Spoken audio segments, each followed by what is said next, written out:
हम क़यामत के दिन इंसाफ का तराजू रखेंगे। फला तुज़लमु नफ्सुन शैया, और क़यामत के दिन अल्लाह के तराजू पर किसी के साथ कोई अन्याय नहीं होगा। व इन काना मिस्काला हब्बतिन मिन खरदलिन अतैना बिहा, और एक राई के दाने के बराबर भी अगर तुम्हारा कोई अमल होगा अल्लाह के तराजू पर सामने आ जाएगा। व कफा बिना हासिबीन, मेरे बंदो जब हम हिसाब लेंगे तो पूरा पूरा लेंगे। इतने नाजुक हालात में भी अल्लाह के नबी की नसीहत याद रखना, इहफज़िल्लाह तजिदहु तुजाहक, अल्लाह को याद रख, अल्लाह तेरे सामने मौजूद होगा, अल्लाह तेरी मदद के लिए मौजूद होगा। जितने भी नाजुक हालात आ जाएं, क्या अल्लाह के नबी के ऊपर गारे सौर में जो हालात आए थे क्या वो नाजुक हालात नहीं थे? आप अपने यारे गार के साथ हजरत अबू बकर सिद्दीक के साथ गारे सौर में ठहरे हुए हैं और दुश्मन बिल्कुल करीब पहुंच चुका है, इतना करीब पहुंच चुका है। हजरत अबू बकर सिद्दीक कहते हैं अल्लाह के नबी, लौ नज़रा अहदुहुम तहता क़दमैहि लअबसरना, अगर उन्होंने जरा सा नीचे देख लिया हम पकड़ लिए जाएंगे, हम गिरफ्तार हो जाएंगे। अय अल्लाह के नबी हमें कौन बचाएगा? आपने बड़े इत्मीनान से जवाब दिया, अय अबू बकर ला तहज़न इन्नल्लाह माना, अय अबू बकर डरो नहीं, अय अबू बकर घबराओ नहीं, अल्लाह हमारे साथ है, अल्लाह हमारे साथ है। हम अल्लाह के दीन के लिए निकले, अल्लाह के काम के लिए निकले, अल्लाह जरूर हमारी मदद करेगा। आपकी जिंदगी में नमाज नहीं है, आपकी जिंदगी में अल्लाह का डर नहीं है, आप 24 घंटे में 1 घंटा अल्लाह को दे, अल्लाह के दीन को देने के लिए तैयार नहीं है। आप जलसे में भी आते हैं, मटर गश्ती में ज्यादा वक्त गुजारते हैं, पिंडाल के नीचे बैठकर कुरान और सुन्नत की बातें सुनना आपके लिए मुश्किल है। आपके मोबाइल पर गाने भरे पड़े हैं, आप ईयरफोन लगा के म्यूजिक सुन रहे हैं। जब आप अल्लाह से दूर हैं, जब आपकी जिंदगी अल्लाह से दूर है, मेरे प्यारे भाइयों, फिर अल्लाह की मदद कहां से आएगी? नबी ने उसूल बता दिया, इहफज़िल्लाह तजिदहु तुजाहक, अल्लाह को याद रख, अल्लाह तेरे सामने। ये बात अल्लाह के नबी 8 साल के बच्चे को सिखा रहे।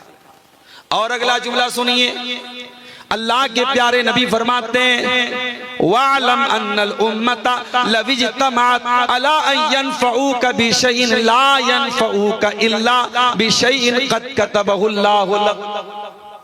ऐ मेरे बच्चे, सारी दुनिया मिलकर के अगर तुझे कोई फायदा पहुंचाना चाहे, तेरा कोई फायदा नहीं पहुंचा सकती सिवाय उसके जो तेरे मुकद्दर में लिखा है। हमारी मस्जिदें बन गई, हमारी ईदगाह बन गई, हमने कागज क्यों नहीं ठीक किया? हमने ये सोचा साहब फला की सरकार है, वो हमारे बड़े फेवर में है, बड़े हमारे हक में है, हमें जरूरत नहीं है। आपने ये क्यों भूल गए आप कि इस मुल्क में आपको जो काम करना है कानून और संविधान के दायरे में करना है। और अभी 5 दिसंबर की लास्ट डेट है, तमाम वक्फ की जितनी प्रॉपर्टीज हैं उसको पोर्टल पे चढ़ाने के लिए मुसलमान अभी भी चादर तान के सोया हुआ है। कितनी मस्जिदें हैं, कितने कब्रिस्तान हैं, कितनी ईदगाहें हैं, अभी तक उनका कोई डाटा पोर्टल पे चढ़ाया नहीं गया है। और जो मुतवल्ली है, जो जिम्मेदार है, वह आराम से सो रहा है। सरकार ने क्लियर कर दिया 5 तारीख के बाद हम कोई इस बारे में सुनवाई नहीं करेंगे। तो भाइयों, आप बीमार होते हैं तो या अल्लाह शिफा दे दे, या अल्लाह शिफा दे दे, या अल्लाह शिफा दे दे, ये वजीफा पढ़ने से आप ठीक नहीं होते। आप डॉक्टर के पास जाते हैं, दवा लेते हैं, इलाज कराते हैं, उसके बाद आप अल्लाह से कहते हैं अल्लाह तू शिफा देता। आप रोजी रोटी कमाने के लिए दुकान खोलते हैं, शटर खोलते हैं, काउंटर पे बैठते हैं, उसके बाद अल्लाह से दुआ करते हैं अल्लाह कस्टमर भेज दे, मेरी रोजी में बरकत दे दे, तब अल्लाह तबारक व तआला आपको रोजी देता है। दुनिया दारुल अस्बाब है। आप यहां चुपचाप हाथ पैर के तोड़ के बैठ के दूसरों के भरोसे रहेंगे तो ये दुनिया, याद रखिए, ये दुनिया का उसूल है, ये दुनिया दूसरों को कुचल करके आगे बढ़ना जाना। अल्लाह के नबी हमें एक उसूल बता रहे हैं कि कि अगर अल्लाह तबारक व तआला ने आपके मुकद्दर में कोई फायदा लिखा है तो दुनिया की कोई ताकत रोक नहीं सकती है। और सारी दुनिया मिल करके अगर आपको कोई नुकसान पहुंचाना चाहे, कुछ बिगाड़ना चाहे, ला यज़ुर्रुका इल्ला बिशैइन क़द कतबहु अल्लाहु अलैक, आपका कोई नुकसान नहीं पहुंचा सकती आपको सिवाय उसके जो अल्लाह ने आपके मुकद्दर में लिखा है। आप अपनी मजबूती कर लीजिए, अपने हालात को ठीक कर लीजिए, अपनी तमाम चीजों को दुरुस्त कर लीजिए। उसके बाद भी अगर कोई इस मुल्क के नागरिकों को इस मुल्क से निकालने की बात करेगा तो फिर उसके बाद हम देखेंगे कि हमें कौन सा कदम उठाना है। जाहिर है कि हम इतने बुज़दिल और कमजोर भी नहीं है कि हमारी जानो माल और हमारी इज्जत व आबरू पर हमला हो और हम खामोश बैठे रहें। ये तो नहीं हो सकता। अल्लाह के प्यारे नबी सल्लल्लाहु अलैहि वसल्लम ने अगर कोई इंसान अपने सेल्फ डिफेंस में, अपनी आत्मरक्षा में अगर कोई लड़ते हुए मर जाए, अल्लाह के नबी ने उसे शहीद का दर्जा दिया। मन कुतिला दून नफ्सिही फहुवा शहीद, मन कुतिला दून मालिही फहुवा शहीद। जो अपने माल को बचाने के लिए अपनी जान की हिफाजत करते हुए अगर कत्ल हो जाए तो अल्लाह के नबी ने उसको शहीद का दर्जा दिया है। तो इस्लाम आपको बुज़दिली नहीं सिखाता है, माफ कीजिएगा। और ये जो कलमा हम पढ़ते हैं, कलमा तौहीद ला इलाहा इल्लल्लाह, ये कलमा भी हमें बहादुर बनाता है। इस कलमे को पढ़ने के बाद मेरे प्यारे भाइयों, इस कलमे पर डटे रहना है, जमे रहना है, हालात जैसे भी आ जाएं, इस कलमे से पीछे नहीं हटना है। जो पीछे हट जाए वो अपने ईमान की खैर बनाए, वो मुसलमान नहीं है। इन्नल्लज़ीना क़ालू रब्बुनल्लाह सुम्मा इस्तक़ामू ततनज़्ज़लु अलैहिमुल मलाइकतु अल्ला तख़ाफू वला तहज़नू व अबशिरू बिल जन्नतिल्लती कुन्तुम तुअदून। जो लोग अल्लाह को अपना रब मानते हैं और फिर उसके ऊपर डट जाते हैं, अल्लाह के फरिश्ते आकर के उनको तसल्ली देते हैं कि तुम डरो नहीं, तुम परेशान ना हो, अल्लाह की मदद तुम्हारे साथ है। तुम्हें गमगीन होने की कोई जरूरत नहीं है, तुम्हें परेशान होने की कोई जरूरत नहीं है। अगर दुनिया में तुम परेशान भी रहोगे, हलाक भी हो जाओगे, आखिरत में तुमको जन्नत मिलेगी। तुम्हें परेशान होने की कोई जरूरत नहीं है। मेरे प्यारे भाइयों, हजरत बिलाल को कौन भूल सकता है। उनका मालिक उमैया बिन खल्फ उनको तपती रेत पे लिटा दिया करता था, सीने पर गर्म पत्थर रख देता था और उनको वार्निंग देता था, ऐ बिलाल हम तुझे टॉर्चर करना बंद कर देंगे, हम तुझे तकलीफें देना बंद कर देंगे, हम तुझे सताना बंद कर देंगे। ऐ बिलाल बस तू मोहम्मद के दीन को छोड़ दे, तू इस्लाम को छोड़ दे, तू तौहीद को छोड़ दे। बिलाल कोई हैंडसम और खूबसूरत तो नहीं थे, बिलाल काले कलूटे थे, बिलाल गुलाम थे, बिलाल हबशा के रहने वाले थे, मगर बिलाल के काले सीने में जो दिल था वो दिल बड़ा रोशन, बड़ा नूरानी था। वो दिल अल्लाह की तौहीद से भरा हुआ था, वो दिल अल्लाह की मोहब्बत से भरा हुआ था। बिलाल का सीना छलनी हो रहा है, बिलाल की पीठ अरब की तपती रेत पर पिघल रही है, मगर बिलाल की जबान से क्या निकलता है? बिलाल कहते हैं अहद अहद, मेरा अल्लाह एक है, मेरा रब एक है, मेरा माबूद एक है। उस एक अल्लाह की तौहीद के साथ मैं कोई समझौता करने को तैयार नहीं। हजरत खुबैब इब्न अदी को देखो, सूली पे चढ़ाया जा रहा है। सूली पे चढ़ाने के पहले खुबैब से कहा गया है, खुबैब क्या तेरी कोई आखिरी ख्वाहिश है तो तू पूरी कर ले। खुबैब ने कहा मैं 2 रकात नमाज पढ़ना चाहता हूं। कब पढ़ ले? खुबैब ने वजू बनाया, 2 रकात नमाज पढ़ी और बहुत हल्की नमाज पढ़ी और सलाम फेरने के बाद कहा, ऐ मक्का के काफिरों, अगर मुझे इस बात का डर न होता कि कहीं तुम ये न समझो कि मैं मौत के डर से नमाज को लंबा कर रहा हूं, मैं थोड़ी और लंबी नमाज पढ़ता। उसके बाद खुबैब को सूली पे चढ़ाने की तैयारी हो गई, खुबैब की जान लेने की तैयारी हो गई। सूली पे चढ़ाने के पहले खुबैब को एक मौका दिया गया, ऐ खुबैब क्या तू ये कहने को तैयार है, क्या तू ये मानने को तैयार है, क्या तू अपनी जबान से ये जुमला बोलने को तैयार है कि मेरी जगह आज मोहम्मद रसूलुल्लाह को सूली पे चढ़ा दिया जाए? ऐ खुबैब अगर तू इतना बोल दे हम तुझे छोड़ देंगे, हम तुझे माफ कर देंगे, हम तुझे जीवन दान दे देंगे। ऐ खुबैब तेरे सीने में रसूल की कैसी मोहब्बत थी, तेरे सीने में ईमान की कैसी मोहब्बत थी। खुबैब ने कहा, है मक्का के काफिरों, तुम मेरी जगह मेरे नबी को सूली पे चढ़ाने की बात कर रहे हो, अरे मैं तो ये भी गवारा न करूंगा कि मेरे नबी के पांव में कांटा भी चुभोया जाए और खुबैब की जान को बख्श दिया जाए, खुबैब को माफ कर दिया जाए, खुबैब को छोड़ दिया जाए, खुबैब तो इस पर भी गवारा, ये खुबैब को तो ये भी गवारा नहीं है। ये तौहीद की बरकत है मेरे साथ। तौहीद इंसान को हिम्मती बनाती है। हजरत सुमैया को देखो, है तो वो एक औरत।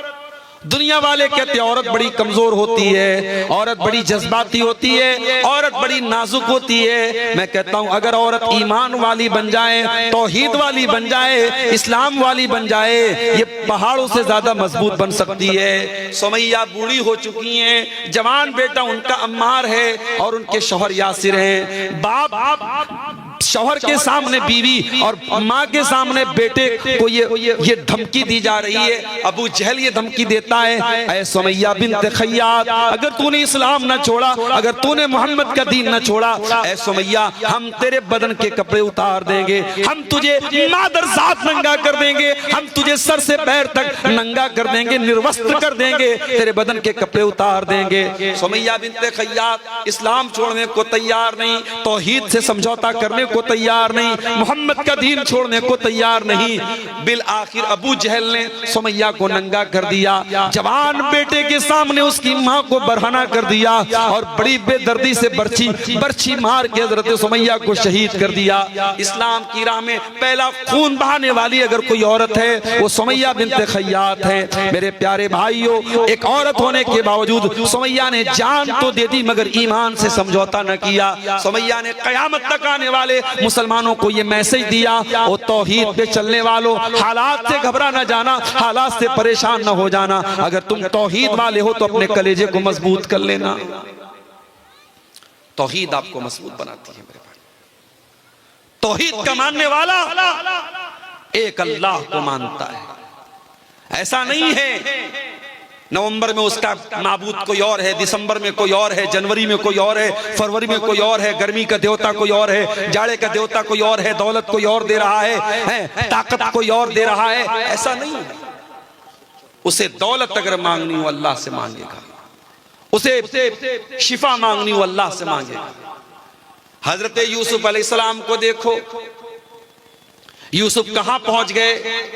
जेल में पहुंच गए।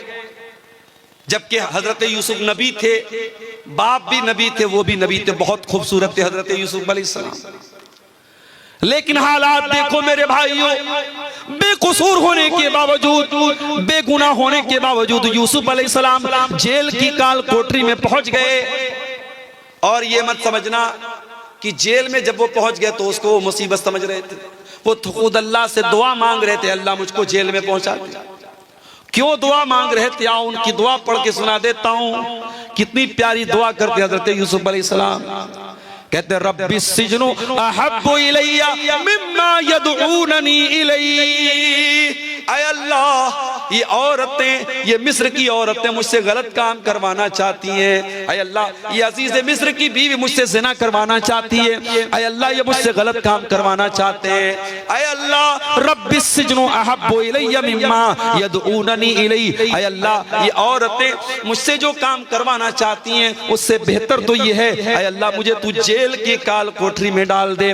व इल्ला तसरिफ अन्नी कैदहुन्ना अस्बु इलैहिन्ना व अकुम मिनल जाहिलीन। और ऐ अल्लाह, अगर तूने इनकी चाल को नाकाम नहीं किया, अगर तूने इन औरतों की चाल को नहीं फेरा, ऐ अल्लाह मैं झुक जाऊंगा इनकी तरफ, मैं माइल हो जाऊंगा इनकी तरफ और मैं भी जाहिलों में से हो जाऊंगा। क्योंकि औरत की चाल से बचना बड़ा मुश्किल काम है, औरत के फरेब से बचना बहुत मुश्किल काम है।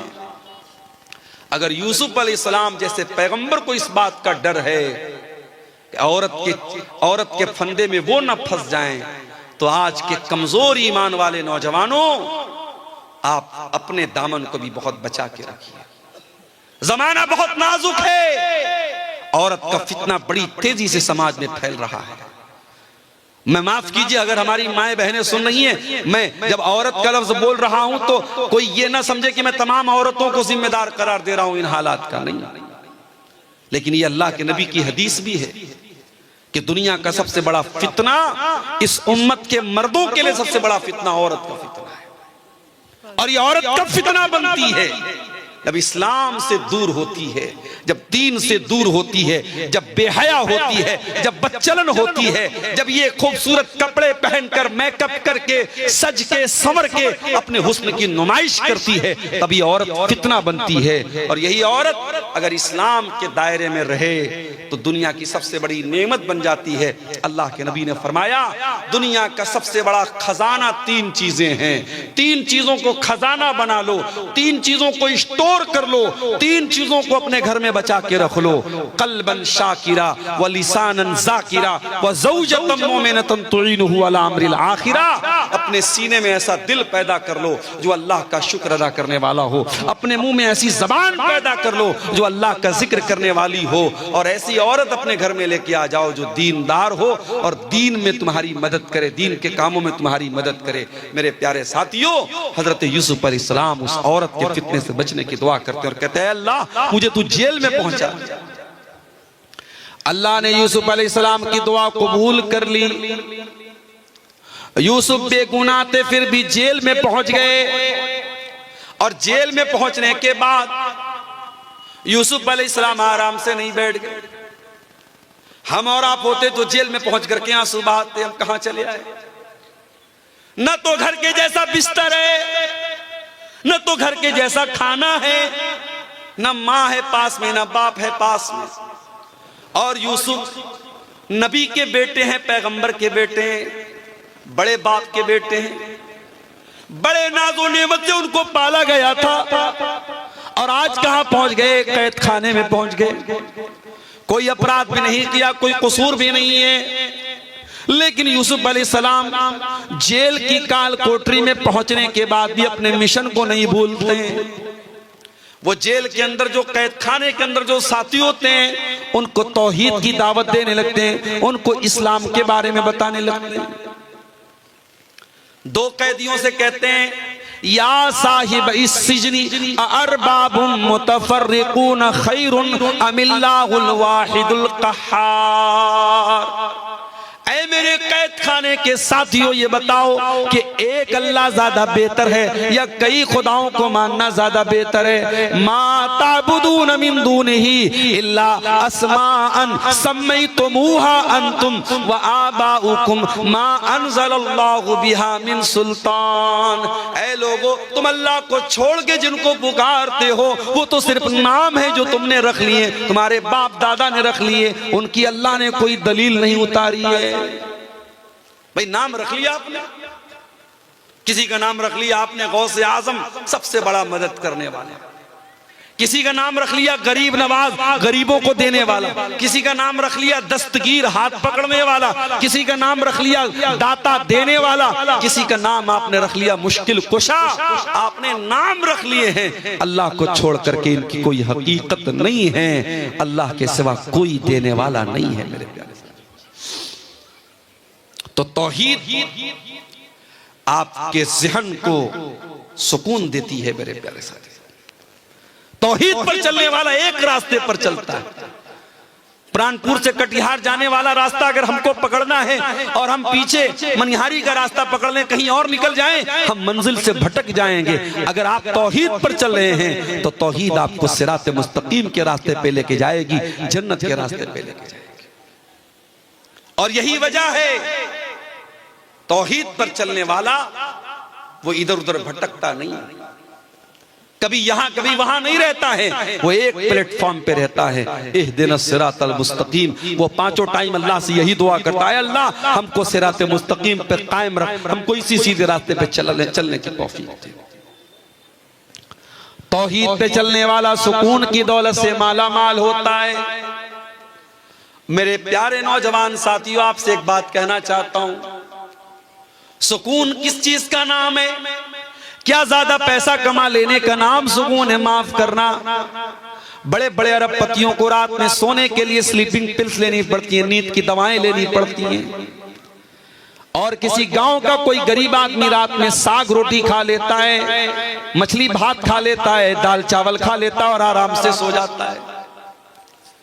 इसका मतलब यह हुआ कि सुकून का ताल्लुक पैसे से नहीं है, जितने सुकून के साथ वो गरीब आदमी अपनी झोपड़ी में सो रहा है, वो करोड़पति महल में उतने सुकून से नहीं सो रहा है। इसीलिए बहुत ज्यादा दौलत के पीछे ना भागो मेरे प्यारे भाइयों। दौलत कमाओ, दौलत जरूरी चीज है, लेकिन अगर दौलत मिल गई, हलाल तरीके से मिल गई, तो हराम रास्तों पे न जाना, वरना सुकून की दौलत छिन जाएगी। अल्लाह के प्यारे नबी बड़ी प्यारी बात इरशाद फरमाते हैं, लैसल गिना अन कसरतिल अरदी वलाकिन्नल गिना गिनन नफ्सी। अरे ज्यादा पैसा हो जाना, ज्यादा सामान हो जाना, ये दौलत नहीं है, ये मालदारी नहीं है। असल मालदारी यह है कि इंसान का दिल मालदार हो जाए, इंसान का नफ्स गनी हो जाए, इंसान दिल का मालदार हो जाए। कुछ लोग होते हैं ना, चमड़ी चली जाए दमड़ी न जाए, पैसा बहुत है, मगर एक पैसा भी अल्लाह की राह में खर्च करने की बात आ जाए, किसी गरीब को देने की बात आ जाए, नानी मर जाती है। चमड़ी चली जाए दमड़ी न जाए। पैसा है, दौलत है, दिल नहीं। और मैं देखता हूं कभी कभी मदरसों में चंदा जब लोग देते हैं, दान देते, गरीब आदमी जो बेचारा बहुत मामूली कमाने वाला है, अपनी हैसियत से बढ़ के वो देता है। और करोड़पति लोग बेचारे जो है वो बंगला में तकरीर करने वाला उसको दाएं बाएं से खींचता है, पकड़ता है, बुलाता है, उसके बाद बड़ी मुश्किल से 5,000 10,000 रुपया वो निकालता है। तो अल्लाह ताला क्या तो नीयत देखी जाएगी, अल्लाह क्या तो इखलास देखा जाए। सही बुखारी की पहली हदीस क्या है, इन्नमल आमालु बिन्नियात, सारी नेकियों का दारो मदार अल्लाह ताला की नीयत पर है। आप कटिहार छोड़ के दिल्ली जा रहे हैं, आप कटिहार छोड़ के गुवाहाटी जा रहे हैं, आप कटिहार की सरजमीन छोड़ के मुंबई जा रहे हैं, किस लिए जा रहे हैं? पैसा कमाने के लिए, बाल बच्चों का पेट भरने के लिए। और एक आदमी कटिहार छोड़ के या कोई भी जगह छोड़ के दूसरी जगह जा रहा है, क्यों जा रहा है? अपना दीन बचाने के लिए, अपना ईमान बचाने के लिए, अपने आप को इस्लाम पर अमल करने के लिए। दोनों ने शहर छोड़ा, दोनों ने वतन छोड़ा, लेकिन जिसने दीन और ईमान के लिए अपना वतन छोड़ा उसको शरीयत में मुहाजिर कहा जाएगा, उसके अमल को हिजरत कहा जाएगा, उसको हिजरत का सवाब मिलेगा। लेकिन जो रोजी रोटी के लिए, किसी लड़की से शादी करने के लिए, किसी औरत को हासिल करने के लिए, किसी दौलत को हासिल करने के लिए अपना शहर छोड़ के जाएगा, उसको हिजरत का सवाब नहीं मिलेगा। अमल एक है, काम एक है, नीयत अलग अलग हो गई तो मामला बदल गया मेरे प्यारे साथियों। इसलिए नीयत को दुरुस्त करो। तौहीद आपकी नीयत को भी दुरुस्त करती है। अगर आपकी तौहीद पक्की होगी तो आप नमाज अल्लाह के लिए पढ़ेंगे, आप मदरसे में दान अल्लाह के लिए देंगे, आप गरीबों की मदद अल्लाह के लिए करेंगे, आप रोजा अल्लाह के लिए रखेंगे, आप हज करेंगे अल्लाह के लिए, आप ज़कात देंगे अल्लाह के लिए। अगर आपकी तौहीद पक्की है तो आपकी नीयत भी पक्की है। परसों जुमा का दिन है, फजर की नमाज में अगर आप पहुंचे, और उम्मीद है कि आप पहुंचेंगे, क्योंकि आप जलसे में अगर रात को 1-1:30 बजे 2 बजे तक जलसे में आप रह रहे हैं तो आपके अंदर दीन का बड़ा जज्बा है, बड़ा शौक है, तो आप फजर की नमाज भी जमात से जरूर पढ़ते होंगे इंशाअल्लाह। अगर आप जुमा के दिन फजर की नमाज में पहुंचे और इमाम साहब ने सुन्नत के मुताबिक पहली रकात में सूरह सजदा की तिलावत की और दूसरी रकात में उन्होंने सूरह दहर की तिलावत की, तो सूरह दहर में ये आयतें भी आप इमाम साहब के मुंह से सुनेंगे। इन्नमा नुतिमुकुम लिवजहिल्लाह व युतिमून अत्ताम अला हुब्बिही मिस्कीनन व यतीमन व असीरा। अल्लाह के नेक बंदे गरीबों को खाना खिलाते हैं, यतीमों को खाना खिलाते हैं, कैदियों को खाना खिलाते हैं। इन्नमा नुतिमुकुम लिवजहिल्लाह। और जब वो गरीबों को खाना खिलाते हैं तो इसलिए नहीं खिलाते कि फोटो खींच लें उनका।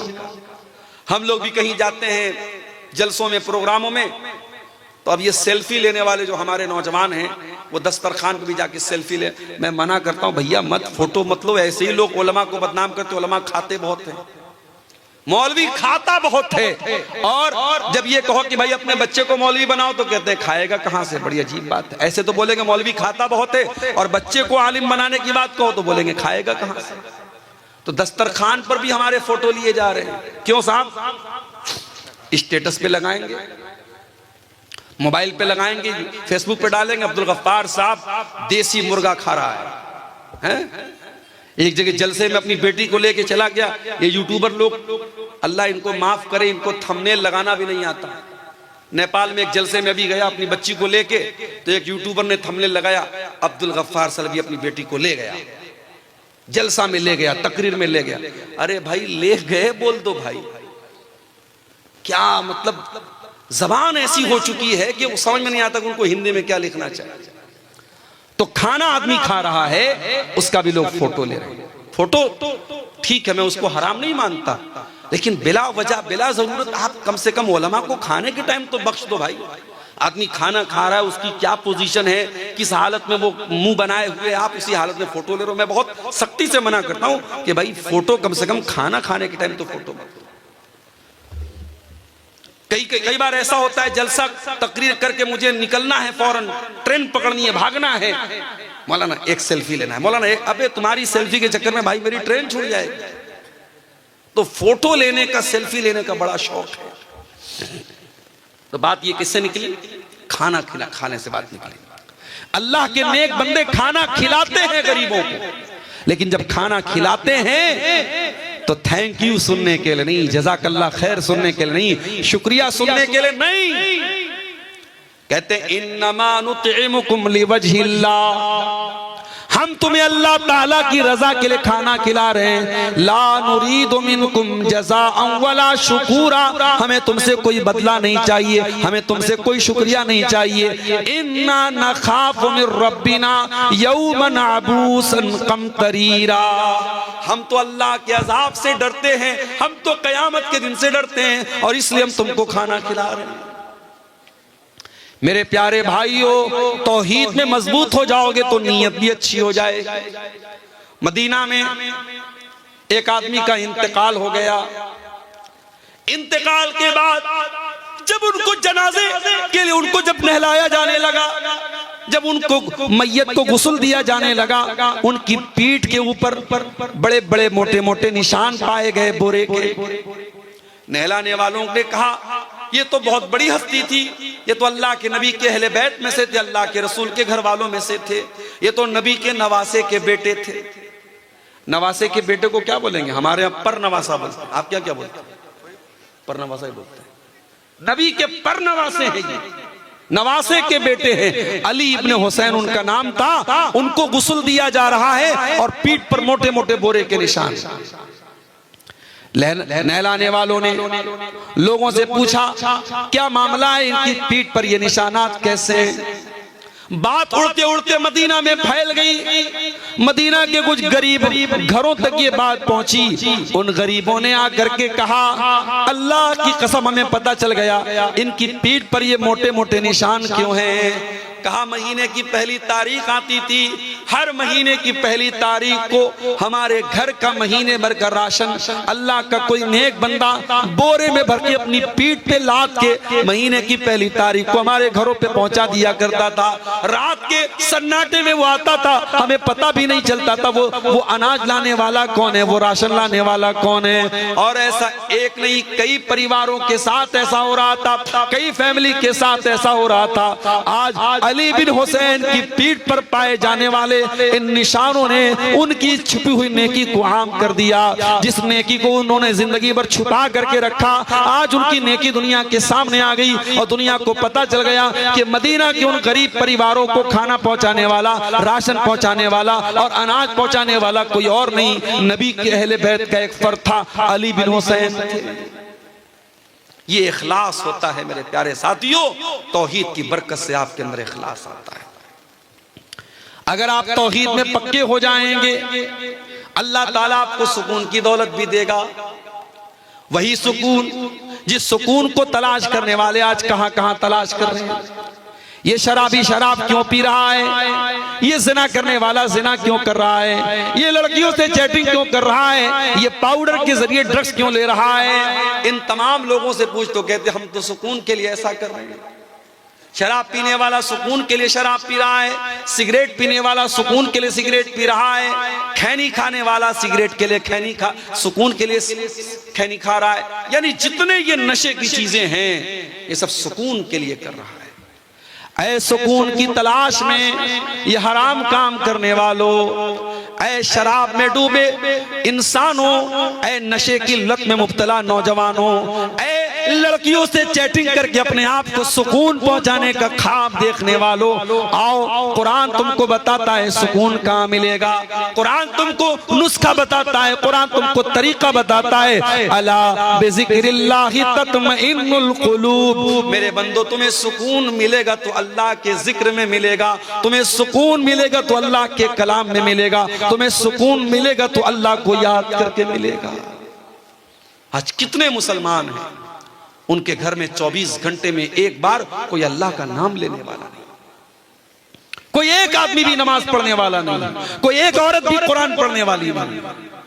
दिन रात मोबाइल पे गाने बज रहे हैं, दिन रात बच्चों के हाथ में मोबाइल, बड़ों के हाथ में मोबाइल, गाने बजाने मुसलमानों के घरों में बज रहे हैं। ओ लोगों, आपने बिल्डिंगें तो बढ़िया आलीशान बना ली, आपने मकान तो बड़े अच्छे बना लिए, मगर माफ करना, अगर आपके घरों में अल्लाह का नाम नहीं लिया जा रहा है, अगर आपके घरों में अल्लाह का जिक्र नहीं हो रहा है, मैं नहीं कह रहा हूं, अल्लाह के प्यारे नबी फरमा रहे हैं ऐसा घर मुर्दा है, मुर्दा। आपने फरमाया मसलुल बैत युज़करुल्लाहु फीही वल बैतिल्लज़ी ला युज़करुल्लाहु फीही मिस्लल हय्य वल मय्यित, जिस घर में अल्लाह का नाम लिया जाए वो घर जिंदा है, और जिस घर में अल्लाह का नाम ना लिया जाए वो घर मुर्दा है।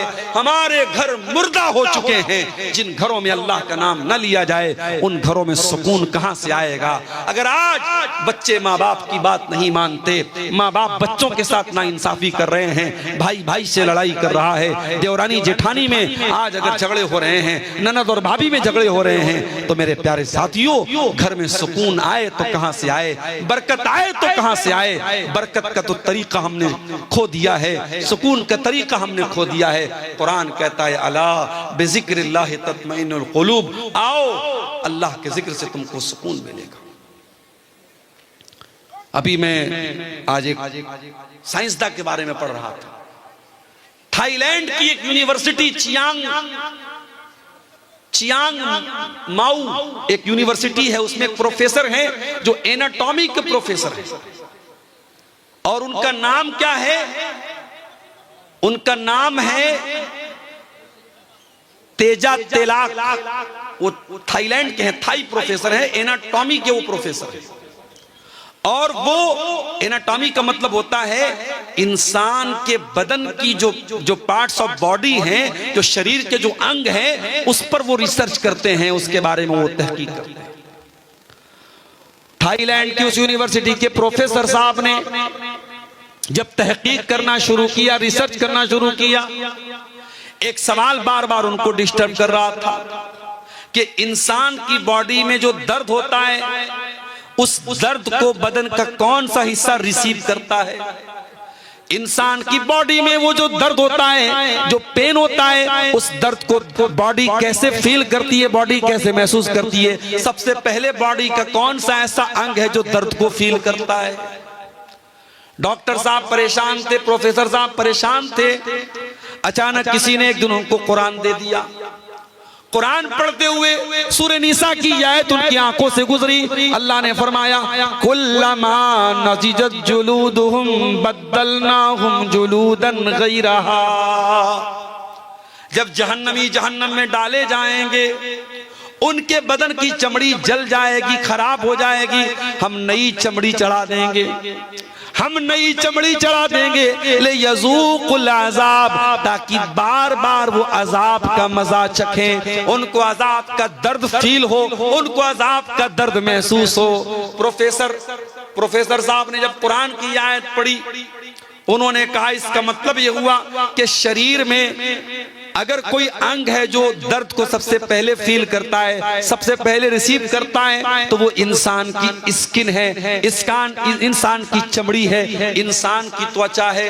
डॉक्टर साहब ने, वीडियो मौजूद है यूट्यूब पर, आप जाके देख लीजिए। सऊदी अरब में एक बहुत बड़ी कॉन्फ्रेंस हुई और उस कॉन्फ्रेंस में खड़े होकर के उन्होंने इस्लाम कबूल किया, ला इलाहा इल्लल्लाह मुहम्मद रसूलुल्लाह का कलमा पढ़ा, और उन्होंने कहा 1400 साल पहले अरब के एक उम्मी को ये बात किसने बताई, जो मेरी पूरी जिंदगी की रिसर्च का निचोड़ है, पूरी जिंदगी मेहनत करने के बाद और तहकीक करने के बाद जो बात मैं बता रहा हूं, कुरान हकीम 1400 साल पहले वो बात कैसे बता रहा है। इसका मतलब ये कुरान अल्लाह का कलाम है। मेरे प्यारे साथियों, आज अगर आप तौहीद पर पक्के हो जाएं, आप अल्लाह का जिक्र और कुरान अगर आप पढ़ना शुरू करें, आप जब बड़े बड़े प्रोफेसर, बड़े बड़े पढ़े लिखे लोगों के दिल की दुनिया बदल गई, आपके दिल की दुनिया भी बदल जाएगी। मगर हमारा दिल का आलम यह है, हमारा दिल बड़ा कठोर हो चुका है मेरे साथी। ये दिल बड़ा सख्त हो चुका है, ये दिल बड़ा कठोर हो चुका है। कुरान कहता है लौ अंजलना हाज़ल कुरान अला जबल, इस कुरान को हमने किसी पहाड़ के ऊपर भी उतारा होता तो पहाड़ भी अल्लाह के खौफ से रेजा रेजा हो जाता। लराइतहु खाशियम मुतसद्दिअम मिन खशियतिल्लाह। इस कुरान के अंदर वो पावर है कि बड़े बड़े पहाड़ को भी चकनाचूर कर सकता है, लेकिन इंसान के दिल पर आज कुरान का कोई असर नहीं हो रहा है। क्यों? क्योंकि पहाड़ से ज्यादा कठोर हो चुका है इंसान का दिल। मेरे प्यारे साथियों, सुकून की दौलत भी इसी कुरान के जरिए मिलेगी, इसी अल्लाह के जिक्र के जरिए मिलेगी। और जो आदमी तौहीद के रास्ते पर चलता है, उसके दिल को अल्लाह ताला सुकून की दौलत से भी माला माल कर देता है। मूसा अलैहिस्सलाम को देखिए, बनी इस्राइल को लेके जा रहे हैं, फिरौन को पता चला, फिरौन ने पीछा किया, सामने दरियाए कुलजुम आ गया। मूसा अलैहिस्सलाम के साथियों ने कहा किया है, मूसा इन्ना लमुद्रकून, अब तो हम पकड़ लिए जाएंगे, अब हमें कौन बचाएगा। मूसा अलैहिस्सलाम ने बड़े इत्मीनान से जवाब दिया, कल्ला इन्ना मइया रब्बी सयहदीन, ऐ मेरी कौम के लोगों, मेरा रब मेरे साथ है, मेरा अल्लाह मेरे साथ है, वो जरूर कोई ना कोई रास्ता निकालेगा। ये सुकून हजरत मूसा के दिल में कैसे पैदा हुआ? ये तौहीद की बदौलत पैदा हुआ। जब इंसान की तौहीद पक्की होगी, जब अल्लाह पर यकीन पक्का होगा, बड़े बड़े मुश्किल हालात में भी वही सुकून उसके दिल में मौजूद होगा। मूसा अलैहिस्सलाम ने कहा मेरा रब मेरे साथ है, वो जरूर कोई ना कोई रास्ता निकालेगा। फ़अौहैना इला मूसा अन इज़रिब बिअसाकल बहरा फनफलक फकान कुल्लु फिरकिन कत्तौदिल अज़ीम। अल्लाह फरमाता है, हमने मूसा से कहा, ऐ मूसा तू पानी के ऊपर अपने आसा को, अपनी लाठी को मार दे, पानी फट जाएगा और दोनों तरफ पानी रुक जाएगा और बीच में रास्ता बन जाएगा। पानी के ऊपर कभी रास्ता बनते देखा या? मनिहारी का ब्रिज बन रहा है, कितने जमाने से काम चल रहा है, अभी लोग बता रहे 2026-27 में काम कंप्लीट होगा। पानी के अंदर ब्रिज बनाना आसान काम नहीं है, पानी के अंदर पिलर खड़ा करना आसान काम नहीं है। अल्लाह ताला की टेक्नोलॉजी देखो मेरे भाई, अल्लाह ने पानी को रोक दिया दोनों तरफ और बीच में रोड बन गई, रास्ता बन गया और मूसा अलैहिस्सलाम अपने साथियों के साथ बड़े आराम से पानी को क्रॉस कर गए। अल्लाह ताला की जो टेक्नोलॉजी होती है, अल्लाह की जो तदबीर होती है, इंसान वहां तक पहुंच भी नहीं सकता। वल्लाहु खैरुल माकिरीन। इंसानों की तदबीर अल्लाह की तदबीर के सामने कुछ नहीं है। जब अल्लाह अपनी प्लानिंग करेगा तो इंसानों की तदबीर, इंसानों की चालबाजी, इंसानों की मक्कारी धरी की धरी रह जाएगी। अल्लाह की तदबीर उनकी सारी मक्कारियों को खत्म कर देगी मेरे प्यारे साथी।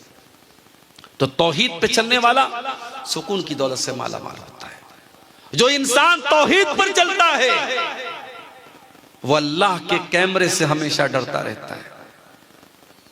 दुनिया का कैमरा, आज आप किसी बड़े मार्केट में चले जाएं, कटिहार के किसी बड़े दुकान में, मॉल में चले जाएं, आप मालदा में चले जाएं, आसपास पूर्णिया चले जाएं, बड़ी बड़ी दुकानों पे कैमरे लगे हैं। क्यों लगे हैं भाई? कैमरे लगे हैं साहब, उनको कहते हैं सीसीटीवी कैमरा। वो सिक्योरिटी के लिए लगे हैं, सुरक्षा के लिए लगे हैं। कैमरा लगा है तो चोरी नहीं होगी, कैमरा लगा है तो कोई गलत काम नहीं होगा। जो इंसान तौहीद पर चलता है उसे अल्लाह ताला के कैमरे का डर सबसे ज्यादा होता है, क्योंकि इंसान का बनाया हुआ कैमरा तो फेल भी हो सकता है। इंसान के बने हुए कैमरे में जो चीजें रिकॉर्ड हो रही हैं उनका टाइम होता है, 1 महीना तक रिकॉर्ड होंगी, 6 महीने तक रिकॉर्ड होंगी, 1 साल तक रिकॉर्ड होंगी, उसके बाद वो फाइल डिलीट हो जाएगी, खत्म हो जाएगी। लेकिन अल्लाह ताला का जो कैमरा चल रहा है, फरमाया व इन्ना अलैकुम लहाफिज़ीन किरामन कातिबीन यालमून मा तफअलून।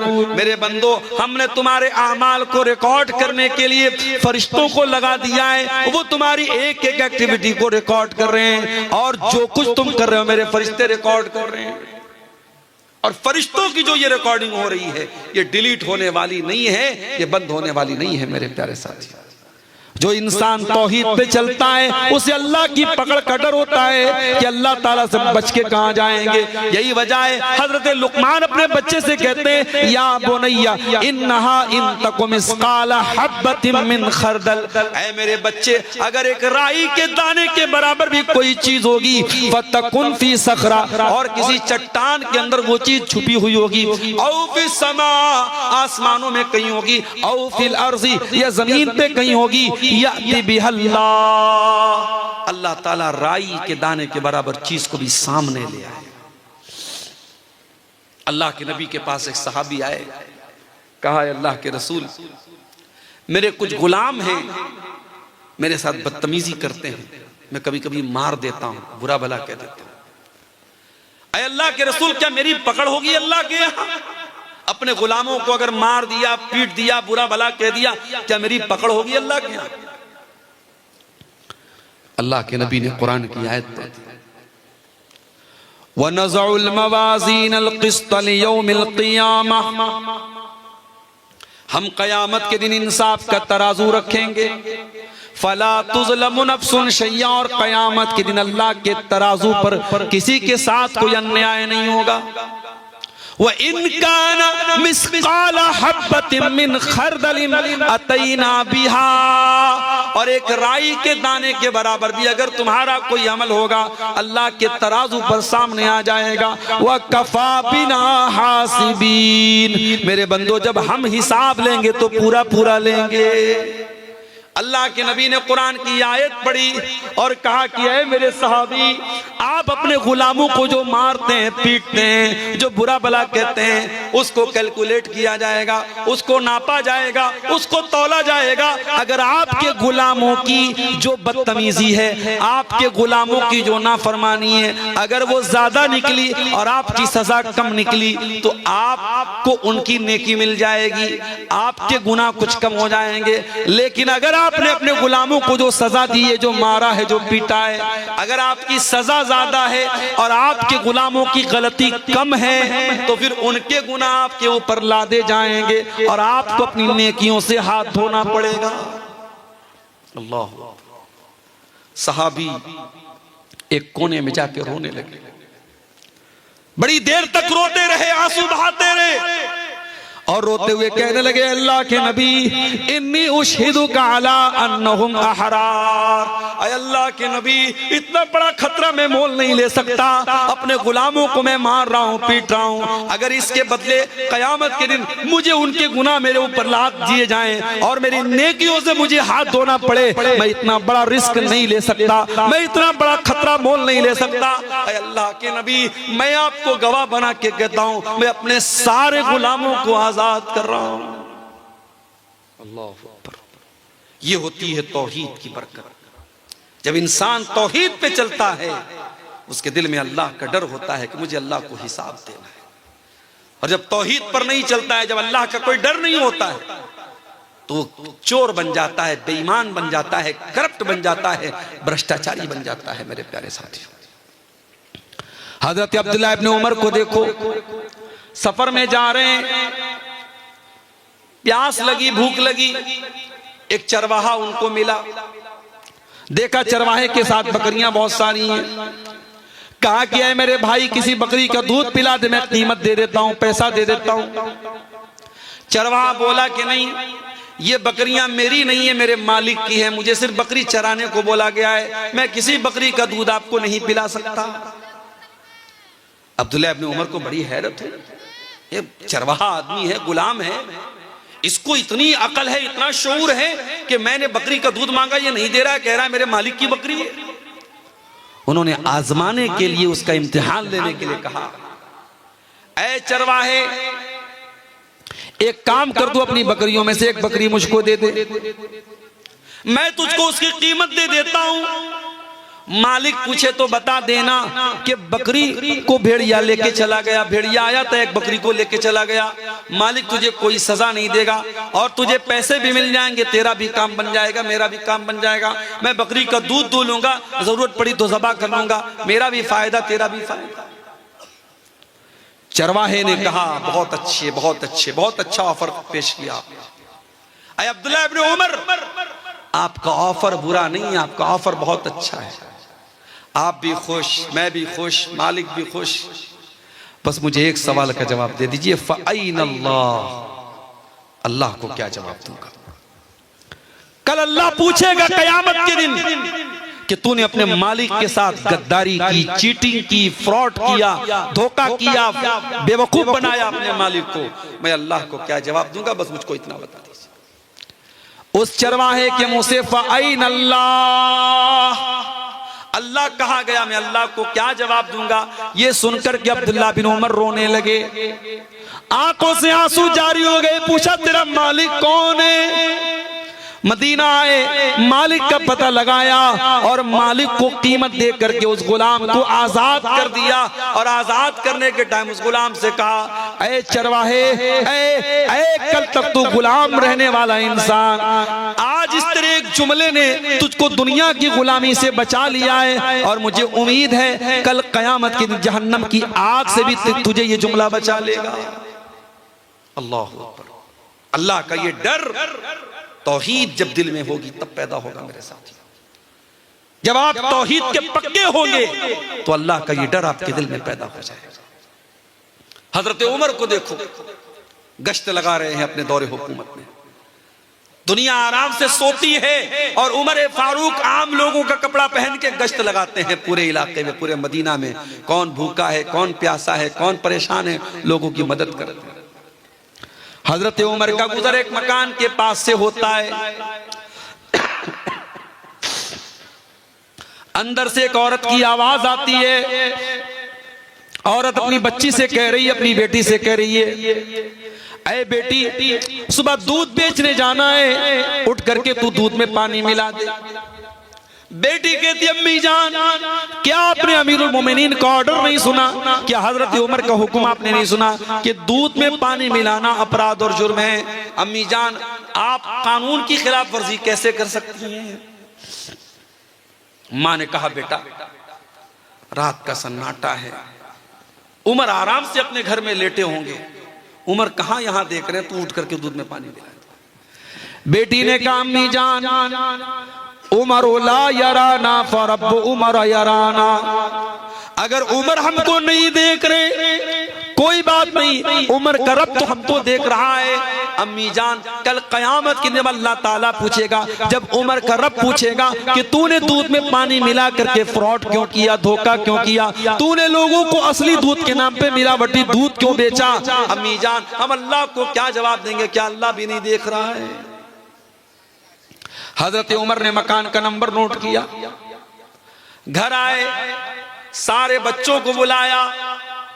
ऐ मेरे बच्चों, मैंने एक लड़की की आवाज सुनी है, मैं नहीं जानता वो कितनी खूबसूरत है, मैं नहीं जानता उसका खानदान कैसा है, मैं नहीं जानता उसकी बरादरी कैसी है, मैं इतना जानता हूँ वो लड़की दीनदार है, वो लड़की अल्लाह से डरने वाली है, वो लड़की बहुत मुत्तकी और परहेजगार है और मैं उस लड़की को अपने घर की बहू बनाना चाहता हूँ। क्या तुम में से कोई उस लड़की से शादी करने को तैयार है?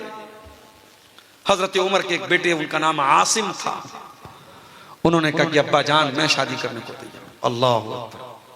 यहां तो जब तक पूरा जुग्राफिया न तय कर लिया जाए, लड़की कितनी पढ़ी लिखी है, लड़की कितनी खूबसूरत है, लड़की कितनी स्मार्ट है, उसकी इंस्टाग्राम पर कितनी आईडी है, व्हाट्सएप पर कितने नंबर हैं, कौन सा मोबाइल वो चलाती है, जब तक सारा जुग्राफिया न पता कर लिया तब तक रिश्ता कहां तय होता है। और आज जो हमारे घरों में जो बिगाड़ है मेरे प्यारे साथी, उसकी एक बहुत बड़ी वजह, ये बुनियाद हमारी खराब है। हमारी माए बहनें जब रिश्ता देखने जाती हैं वो खूबसूरती देखती हैं, वो माल देखती हैं, वो जहेज देखती हैं, दीनदारी कौन देखता है मेरे साथ? दीनदार बच्चियां घरों में बैठी हैं, कोई रिश्ता पूछने वाला नहीं है। अगर उनकी शक्ल सूरत कुछ कम है, कुछ 19 है, कुछ रंग सांवला है, बहुत दीनदार है, बहुत अच्छी है, बहुत नमाजी है, बहुत इल्म वाली है, उनके रिश्ते अच्छे नहीं मिल रहे हैं। और जो बदचलन भी है, बेहया भी है, बेशरम भी है, लेकिन खूबसूरत है, उसके रिश्ते फौरन मिल जाते हैं। मेरे प्यारे भाइयों, जब आपने खूबसूरती को मेयार बनाया है, जब आपने रंग को मेयार बनाया है, जब आपने हुस्न को मेयार बनाया है और दीन को साइड रख दिया है, तो फिर रोते क्यों हो? फिर रोने की क्या जरूरत है? आपने जो बोया है वही काट रहे हो। जब आपने खूबसूरत बहू लाए हैं आप, अच्छा बहू आई, 1 साल के बाद माँ बाप कहते हैं हमारा बेटा तो हमारे हाथ से निकल गया। जरा बहू के कमरे में जाके देखो, बहू के कमरे में जो बेड है वो किसने दिया? ससुर ने दिया। अलमारी किसने दी? ससुराल से मिली। आपका बेटा जिस फ्रिज का पानी पी रहा है वो कहां से आई? ससुराल से आई। आपका बेटा जिस बुलेट पे घूम रहा है वो बुलेट कहां से आई? ससुराल से आई। गाड़ी ससुराल की, मसेरी ससुराल की, फ्रिज ससुराल की, अलमारी ससुराल की। जब तमाम आपके बेटे के कमरे में जो चीजें भरी हैं वो ससुराल की मिली हुई हैं, तो आज आप ये शिकायत क्यों कर रहे हैं कि हमारा बेटा हमारी बात कम मानता है, अपने सास ससुर की बात ज्यादा मानता है? अरे भाई तो सही तो कर रहा है। आपका बेटा नमक हलाल कर रहा है, नमक हराम नहीं है। वो जिसका नमक खा रहा है उसका गुण गा रहा है। जहां से वो उसने सामान हासिल किया है और पूरे कमरे में जहां का सामान भरा है उन्हीं की वो तारीफ कर रहा है और उन्हीं के कसीदे पढ़ रहा है। मेरे प्यारे साथियों, शादी ब्याह पे भी आज हमने ऐसी रस्मों रिवाज की ऐसी चादर चढ़ा दी है। आज मैं बार बार तकरीरों में ये बात कहता हूं, आज हमने निकाह को मुश्किल बना दिया है। आज एक गरीब आदमी अपने लड़का लड़की की शादी करना चाहे, दुनिया भर के मसले हैं। लड़की की शादी है तो जहेज का इंतजाम करना है और इसी तरीके से जेवर का इंतजाम करना है, 500 बारातियों का इंतजाम करना है। और लड़के की शादी है तो उसमें भी इतने का खाना होना ही चाहिए। अब आपके शेरशाबादियों में कभी मैं किसी शादी में शामिल नहीं हुआ। हमारे बनारस में एक जमाने में लोग घरों में दावत कर लेते थे, अब साहब शादी हॉल में दावत होती है। हैदराबाद में मैं गया, वहां लोगों ने बताया कि शादी हॉल में दावत होती है और सात तरीके के 8 तरीके के खाने जब तक न हो तब तक दावत मुकम्मल नहीं होती। कश्मीर में मैं गया, कश्मीर में शादी के मौके पर 19 तरीके के गोश्त बनते हैं और तब जाकर के शादी मुकम्मल होती है। आपने शादी को इतना मुश्किल बनाया है और जिना 500 रुपये में और 200 रुपये में हो रहा है। मेरे प्यारे साथियों, जब आप हलाल को मुश्किल करेंगे हराम आम हो जाएगा। मेरे नबी ने निकाह को इतना आसान बनाया था, इतना आसान बनाया था। लड़की का अगर वली राजी है और लड़का राजी है, 2 गवाहों ने आकर के उनके सामने लड़के ने कबूल कर लिया और महर में अगर कोई रुपया पैसा नहीं था, अगर लड़के को कुरान की कुछ आयतें भी याद है और उसने इसी को महर बना दिया कि मैं अपनी होने वाली बीवी को कुरान की आयतें सिखा दूंगा, यही महर बन गया। और ऐसा भी निकाह हुआ है नबी के दौर में। मेरे प्यारे साथियों, जब आप निकाह को मुश्किल बनाएंगे जिना आसान होगा। और आज जिना आसान हो चुका है और आम हो चुका है। और वो गुनाह जिसके बारे में कुरान कहता है वला तक़रबुज़ ज़िना, तुम जिना के करीब भी मत जाना। आज शायद कोई घर बचा हो, कोई गांव बचा हो, कोई खानदान बचा हो जहां इस गुनाह की आग की लपटें न पहुंच चुकी हो। जो इस्लाम की नजर में तीसरा बड़ा गुनाह था, शिर्क के बाद और कत्ल के बाद जो टॉप क्राइम है, जो इस्लाम की नजर में तीसरा बड़ा गुनाह है, आज मुसलमानों की बस्तियों में, मुसलमानों के गाँव में, मुसलमानों के इलाकों में जिना आम हो रहा है। मेरे प्यारे साथियों, और हालात यहां तक पहुंच चुके हैं कि अब मुसलमान लड़कियों का ताल्लुक गैर मुस्लिम लड़कों के साथ भी हो रहा है। यहां तक हालात पहुंच चुके हैं। मेरे प्यारे साथियों, जब आप तौहीद के पक्के होंगे, आपके दिल में अल्लाह का डर होगा, तो आप ज़िना से भी अपने आप को बचाएंगे। आप अपनी शर्मगाह की भी हिफाजत करेंगे। एक औरत अपनी आबरू की भी हिफाजत करेगी। आप देखिए वो चरवाहा जो अपने मालिक के साथ वफादार था और अल्लाह से डरने वाला था, उसने कहा कि अगर मैं अपने मालिक को धोखा दे दूं तो अल्लाह को क्या जवाब दूंगा। और अब्दुल्लाह इब्न उमर रज़ी अल्लाह तआला अन्हु उसको आजाद कर दिया। और वो लड़की जो माँ के सामने ये कहती है अगर उमर देखने वाला नहीं है तो उमर का रब देख रहा है, और उस लड़की को हजरत उमर अपने घर की बहू बनाते हैं। और बाद में उसी लड़की की औलाद में से एक इंसान पैदा होते हैं जिनका नाम उमर बिन अब्दुल अजीज रहमतुल्लाह अलैह है, जिनको उमर सानी कहा जाता है। मेरे प्यारे साथियों, तौहीद के इस अकीदे में पक्के हो जाइए, तौहीद को मजबूत कीजिए। जब आप तौहीद के पक्के होंगे तो आप देखेंगे आपका अखलाक भी ठीक हो रहा है, आपका कैरेक्टर भी दुरुस्त हो रहा है, आपके सुलूक पर भी उसका असर पड़ रहा है। मेरे प्यारे भाइयों, आज दुनिया की अदालतें आप जाके देखें, अदालतों में अपराधी अपने आप को बचाने के लिए एड़ी चोटी का जोर लगाता है, वकील को खरीद लेता है, जज को खरीद लेता है, पुलिस को खरीद लेता है। लेकिन नबी के दौर में अदालत में अपराधी आता है, गामिदी औरत आती है और आकर के कहती है इन्नी असब्तु ज़िना, ऐ अल्लाह के नबी मैंने ज़िना किया है, मैं शादीशुदा औरत हूँ, मैंने ज़िना किया है, मुझे मालूम है शादीशुदा अगर ज़िना कर ले उसकी सजा इस्लाम में पत्थरों से मार मार के खत्म कर देना है। ऐ अल्लाह के नबी मैंने बहुत बड़ा गुनाह कर लिया है, मुझे पाक कर दीजिए, मुझे दुनिया में सजा दे दीजिए ताकि आखिरत में मुझे ज़िना की सजा न झेलनी पड़े। अल्लाह के नबी ने पहले तो टालने की कोशिश की, आपने कहा ले जाओ इसको, क्या बक रही है ये, जाने दो इसको। उस औरत ने कहा अल्लाह के नबी नी लहुबला, मैं पेट से हूं, मेरे पेट में हमल भी है, बच्चा भी है, मैं झूठ नहीं बोल रही हूं, मुझे सजा दे दीजिए ज़िना की। आपने कहा ठीक है जाओ, जब बच्चा जन्म ले, जब बच्चा पैदा हो जाए तब तुम मेरे पास आना। आपने 9 महीने का टाइम अपराधी को दे दिया। अपराधी भाग सकता है, बच सकता है। अल्लाह के नबी भी शायद भूल चुके होंगे, सहाबा भी शायद भूल चुके होंगे। 9 महीने के बाद बच्चा पैदा होता है, औरत उस बच्चे को गोद में लेकर के आती है। ऐ अल्लाह के नबी शायद आप भूल गए, मैं गामिदी हूं, मैं वही औरत हूं जो 9 महीने पहले आपके पास आई थी। ऐ अल्लाह के नबी मुझको ज़िना की सजा दे दीजिए, मुझको पाक कर दीजिए। आपने फरमाया नहीं नहीं, अभी बच्चा बहुत छोटा है, माँ का दूध पी रहा है, जाओ जब ये बच्चा रोटी खाने लगे तब तुम मेरे पास आना। अल्लाह के प्यारे नबी ने 2 साल का टाइम अपराधी को और दे दिया, 2 साल का मौका और दे दिया कि जा तू भाग सकता है तो भाग जा, बच सकता है तो बच जा, अपने आप को बचा सकता है तो बचा ले। ओ लोगों, वो कौन सी ताकत थी, वो कौन सी कुव्वत थी। 2 साल के बाद जब बच्चा रोटी खाने लगता है, वो औरत अपने बच्चे को गोद में लेकर के आती है, बच्चे के हाथ में रोटी का टुकड़ा है, बच्चा रोटी खा रहा है। ऐ अल्लाह के नबी मेरा बच्चा दूध छोड़ चुका है, मेरा बच्चा रोटी खाने लगा। ऐ अल्लाह के नबी अब तो मुझे ज़िना की सजा दे दीजिए। आपने जमीन में गड्ढा खुदवाया, औरत का आधा धड़ जमीन में गाड़ा गया।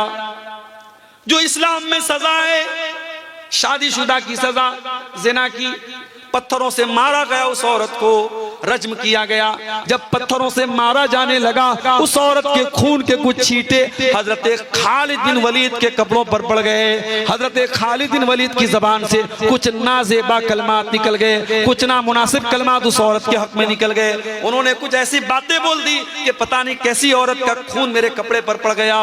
अल्लाह के नबी ने बड़े गुस्से में फरमाया महलन या खालिद, ऐ खालिद खबरदार, ऐ खालिद अपनी जबान को लगाम दो। ऐ खालिद ये कोई मामूली औरत नहीं है, लक़द ताबत तौबतन, इसने अल्लाह की बारगाह में सच्ची तौबा की है। लौ ताबहा साहिब मुक्सिन लगुफिर लहू, अगर कोई डाकू भी ऐसी तौबा करता तो अल्लाह उसको भी माफ कर देता। ये है तौहीद की बरकत। जब आप तौहीद के रास्ते पर आते हैं तो आपका दिल ऐसा हो जाता है कि आप अल्लाह की बारगाह में आकर के अपने गुनाहों का इकरार कर लेते हैं मेरे साथी। इसलिए मेरे प्यारे भाइयों, जो गुनाहों के बोझ से बोझल बना हुआ है, जो गुनाहों की जंजीरों में जकड़ा हुआ है, आओ ये रात का सन्नाटा है, ये रात का सुहाना वक्त है, जाओ वजू करके अपने कमरे में, अपने मस्जिद में, ये जहां भी मुनासिब हो, जा करके अल्लाह के सामने सजदे में सर झुका दो और अल्लाह के सामने अपने गुनाहों का रोना रो लो, अल्लाह के सामने अपनी गलतियों का इकरार कर लो। यकीन जानो जब अल्लाह के सामने तुम सर झुका दोगे मेरे प्यारे साथियों, फिर आपको कहीं और सर झुकाना नहीं पड़ेगा। शायर कहता है वो एक सजदा जिसे तू गिरा समझता है, 1000 सजदों से देता है आदमी को नजात। आज हमारे देश में इस तौहीद के खिलाफ भी बातें हो रही हैं, इस्लाम के खिलाफ भी बातें हो रही हैं और ऐसा मैसेज दिया जा रहा है, ऐसा नैरेटिव गढ़ा जा रहा है कि इस्लाम का मानने वाला सबसे घृणा करता है, सबसे नफरत करता है। माफ कीजिएगा, तौहीद नफरत नहीं सिखाती है, तौहीद इंसानियत सिखाती है। इस्लाम की नजर में कोई पैदाइशी एतबार से ऊंचा नीचा नहीं है। दूसरे मजहब वालों के यहां किसी के बारे में यह अकीदा है कि वो साहब वो उनके भगवान के सर से पैदा हुआ है, कोई पेट से पैदा हुआ है, कोई पैर से पैदा हुआ है, कोई निचली जाति का है, कोई ऊंची जाति का है। ये उनका अकीदा है, उनकी बिलीफ है, उनकी आस्था है। मैं उस पर कोई कमेंट नहीं करता। मगर इस्लाम क्या कहता है? या अय्युहन्नास इन्ना खलकनाकुम मिन ज़करिन व उन्सा व जअलनाकुम शुऊबन व क़बाइल लितारफू इन्न अक्रमकुम इंदल्लाहि अत्क़ाकुम।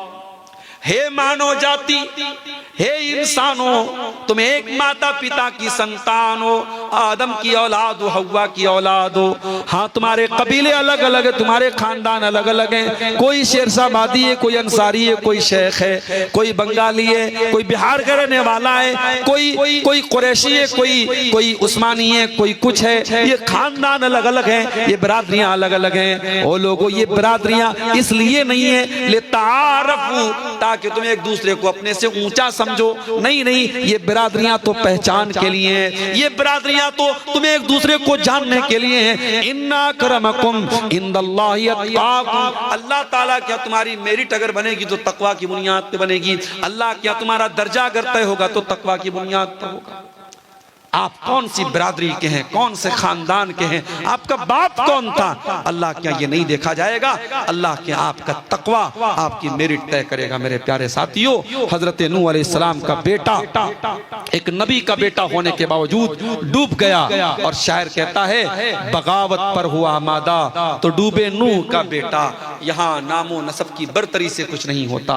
नबी का अपना चचा अबू लहब बहुत खूबसूरत भी था, बहुत गोरा चट्टा भी था, अब्दुल मुत्तलिब का बेटा था, हाशिम का पोता था, मालदार भी था। लेकिन उसने जब इस्लाम की मुखालफत की, जब तौहीद की मुखालफत की, क़यामत तक के लिए कुरान में उसके बारे में आयत नाजिल हो गई, तब्बत यदा अबी लहबिन व तब, अबू लहब के दोनों हाथ टूट जाए और अबू लहब बर्बाद हो जाए। मेरे प्यारे साथियों, इसलिए आप जब तौहीद के रास्ते पर चलते हैं तो तौहीद एक ऐसी चीज है जो आपको इंसानी भाईचारा भी देती है। इसलिए भारत में जो लोग ये गलतफहमी फैला रहे हैं कि इस्लाम नफरत को बढ़ावा देता है, नहीं, इस्लाम तो भाईचारे को बढ़ावा देता है। हाँ, इस्लाम ये जरूर सिखाता है कि सृष्टि करने वाले की इबादत करो, मखलूक की नहीं, खालिक की इबादत करो, क्रिएशन की नहीं, क्रिएटर की इबादत करो, जमीन व आसमान की नहीं, जमीन व आसमान बनाने वाले की इबादत करो।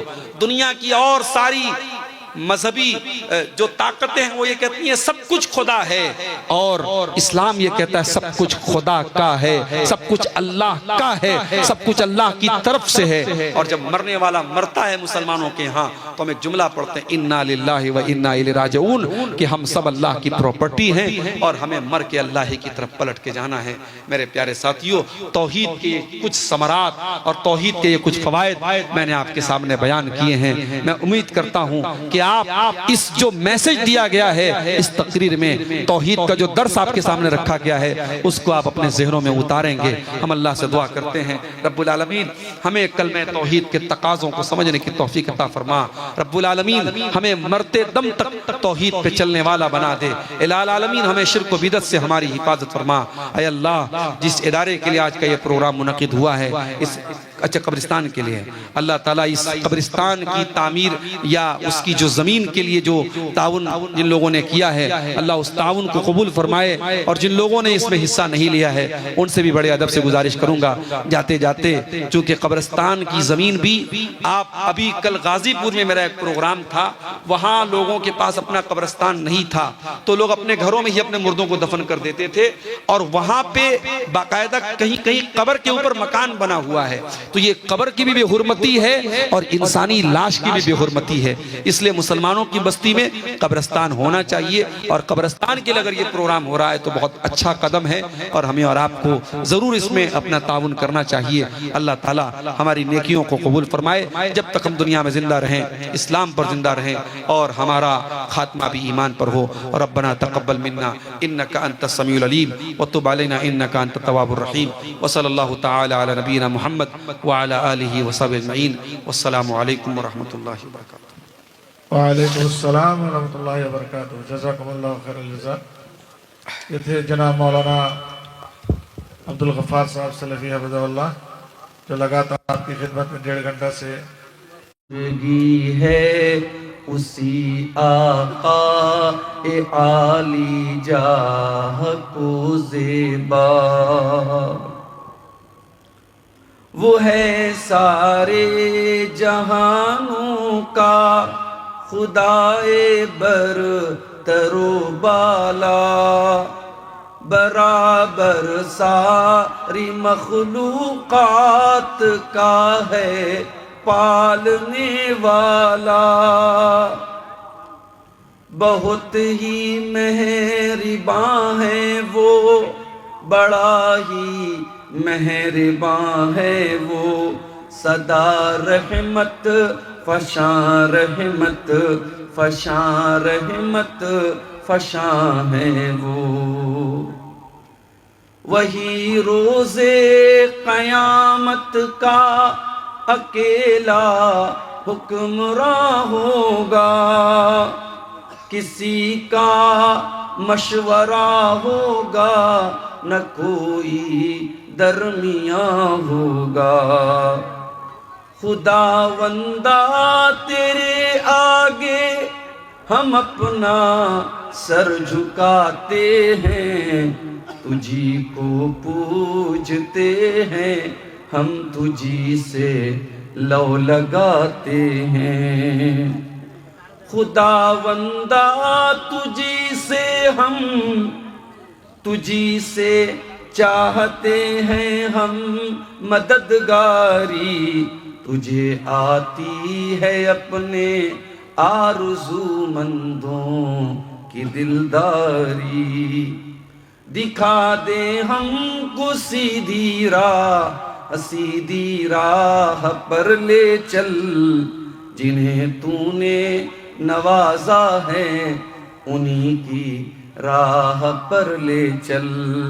न उनकी राह पर ले चल, खुदाई मार है जिन पर, तेरी फटकार है जिन पर, तेरी दुत्कार है जिन पर।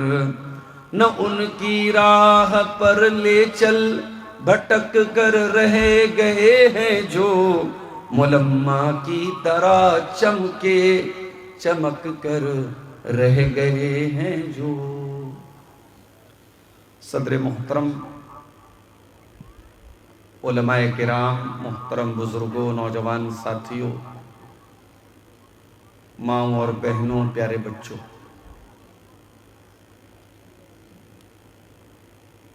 घड़ी में 1 बजने को है। दिसंबर की सर्द रात है। प्रोग्राम अब अपने उस मोड़ पर है जिसको हम आखिरी मोड़ कहते हैं। और मुझे ये मालूम है कि बहुत देर से आप हजरात शिद्दत से मेरा इंतजार कर रहे थे, मगर शायर कहता है कि हुई ताखीर तो कुछ बाइसे ताखीर भी था, कुछ तो मजबूरियां रही होंगी, यूं कोई बेवफा नहीं होता। 360 किलोमीटर मुसलसल सफर करने के बाद एक गिलास पानी पिए बगैर आपके सामने स्टेज पर आके मैं बैठ गया, सिर्फ इसलिए कि बार बार फोन पर यह बात आ रही थी कि भाई लोग भाग रहे हैं, लोग जा रहे हैं और मजमा मुंतशिर हो रहा है, आप जितना जल्दी मुमकिन हो आ जाए। और आप यकीन करें कि कटिहार से प्राणपुर की रोड पर 120 और 130 की स्पीड में गाड़ी चल रही हो और सामने कोहरा की चादर से लिपटी हुई फिजा भी हो, तो ये कोई आसान काम नहीं है मेरे प्यारे साथी। अल्लाह की तौफीक, अल्लाह की मदद, आपकी दुआएं ये हर मोड़ पर मेरा साथ देती हैं। और मैं तदरीस के साथ साथ सीमांचल के इन दूर दराज इलाकों में पहुंचता हूं और आप हजरात के सामने खिताब करता हूं। मैं समझता हूं ये आप हजरात की दुआओं की बरकत है, अल्लाह की तौफीक है, उसकी मदद है। अल्लाह से दुआ है रब्बुल आलमीन तमाम इस्लाम के दाइयान की, मुबल्लिगीन की उलमाए किराम की खिदमत को अल्लाह ताला कबूल फरमाए और इस तरीके के जलसे जो छोटे छोटे मदरसों को जिंदगी बख्शने के लिए मुनक़िद होते हैं, सीमांचल के ये जलसे अगर ना हो तो शायद ये मदरसे भी बंद हो जाएं। ये छोटे छोटे मदरसे गांव गांव खेड़े खेड़े में, और इन मदरसों को बाकी रखने के लिए, इन मदरसों को जिंदा रखने के लिए ये जलसे, ये मैं समझता हूं कि सीमांचल के समाज में जो मुस्लिम समाज है, जो शेरशाबादी समाज है, उस समाज में दीनी रूह को बाकी रखने के लिए एक लाइफ लाइन का काम करते हैं ये मदरसे और ये जलसे। इन्हें हमें कायम रखना है। हाँ, कुछ खराबियां हैं, कुछ कमियां हैं, उन्हें इंशाअल्लाह हम दूर करेंगे, उनकी इस्लाह की हम कोशिश करेंगे। मेरे भाइयों, हम और आप मुसलमान हैं और हमारे इस्लाम की जो सबसे खास बात है, जो हमें दूसरों से अलग करती है, दूसरों से डिफरेंट बनाती है, वो क्या है कि हम तौहीद के मानने वाले हैं। हमारा कलमा है ला इलाहा इल्लल्लाह। अल्लाह के सिवा कोई भी उपासना के, इबादत के, मदद मांगने के, पुकारने के लायक नहीं है। अल्लाह के सिवा हम किसी और की इबादत नहीं करते। ये जो तौहीद है, इसे आप कोई मामूली चीज मत समझिए मेरे भाई। यह आपकी शक्ति है, आपकी ताकत है, आपकी स्ट्रेंथ है। अल्लाह के करोड़ों बंदों में अल्लाह ने आपको चुना है अपनी तौहीद के लिए। आप पत्थर की इबादत नहीं करते, आप जानवर की इबादत नहीं करते, आप नदियों को अपना माबूद नहीं मानते, आप पहाड़ों को अपना रब नहीं मानते, आप आसमान को अपना रब नहीं मानते, आप जमीन को अपनी माता नहीं बोलते। आप सिर्फ और सिर्फ अल्लाह की इबादत करते हैं। और ये जो तौहीद है, इसको हमेशा अपने दिल में बिठा करके रखना है, इसे कभी भूलना नहीं है। और इसीलिए 5 टाइम की नमाज में हर रकात में हम इस बात को रिपीट करते हैं, इय्याका नअबुदु व इय्याका नस्तईन। ऐ अल्लाह, हम तेरी ही इबादत करते हैं और तुझ ही से मदद मांगते हैं। इतना बड़ा कमिटमेंट, इतना बड़ा वादा हम 5 टाइम की नमाज में, अगर सुन्नतों को साइड कर दो, अगर वितर की नमाज को साइड कर दो, सिर्फ फर्ज नमाजों की बात करो, तो फजर से लेकर के ईशा तक 17 बार हम ये कमिटमेंट करते हैं, इय्याका नअबुदु।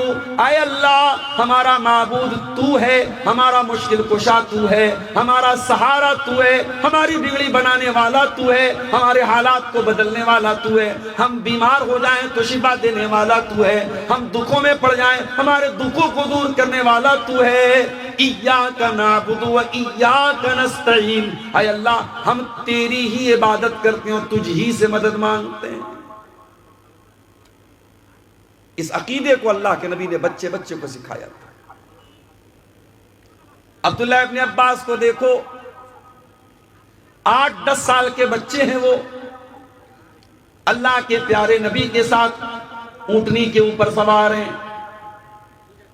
8-10 साल के बच्चे को अल्लाह के नबी तौहीद सिखाते हैं।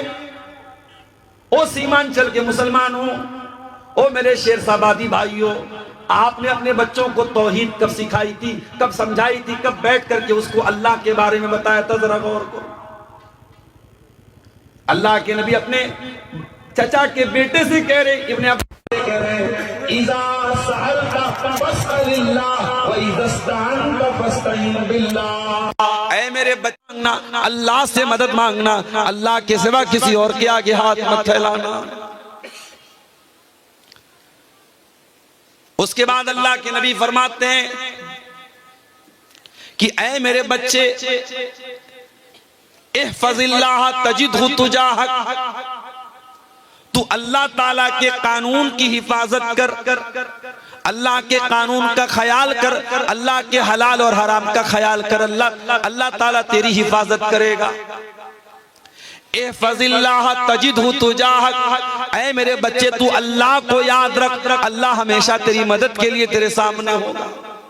अभी हमारे शेख साहब बोले तो ना, हिंदुस्तान के हालात बड़े नाजुक हैं। हालात हमारे हक में कब अच्छे थे मेरे भाई? हालात तो बद्र में भी नाजुक थे, 313 के मुकाबले में 1000 का लश्कर था। हालात तो ओहद में भी नाजुक थे, हालात तो खंदक में भी नाजुक थे, हालात तो जंगे हुनैन में भी नाजुक थे।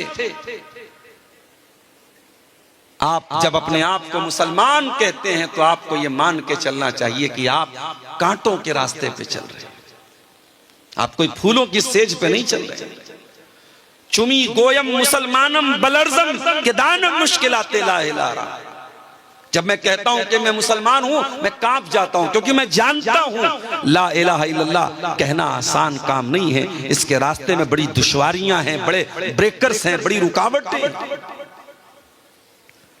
अलिफ लाम मीम अहसिबन नास व युत्रकू अन यक़ूलू आमन्ना व हुम ला युफ्तनून। ऐ लोगों, क्या तुमने ये समझ के रखा है कि तुम ईमान ले आए, तुमने कलमा पढ़ लिया, अब तुमको आजमाया नहीं जाएगा, तुमको छोड़ दिया जाएगा? ऐसा होने वाला नहीं है। वलक़द फ़तन्नल्लज़ीना मिन क़ब्लिहिम फ़लयअलमन्नल्लाहुल्लज़ीना सदक़ू वलयअलमन्नल काज़िबीन। हर दौर में हमने ईमान वालों को आजमाया है, हमने सच्चों को झूठों से अलग किया है, हमने खरे को खोटे से अलग किया है।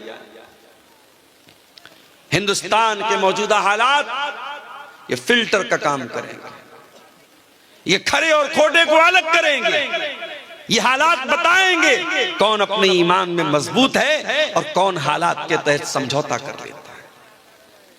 आप ईमान छोड़ दीजिए, सारी दुश्मनी आपसे खत्म हो जाएगी। आप इस्लाम छोड़ दीजिए, लोग आपको गले लगाने को तैयार हैं।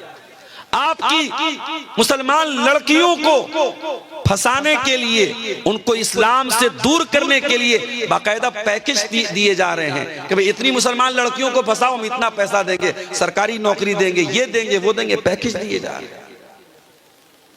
तो ये काम आसान नहीं है मेरे प्यारे साथी।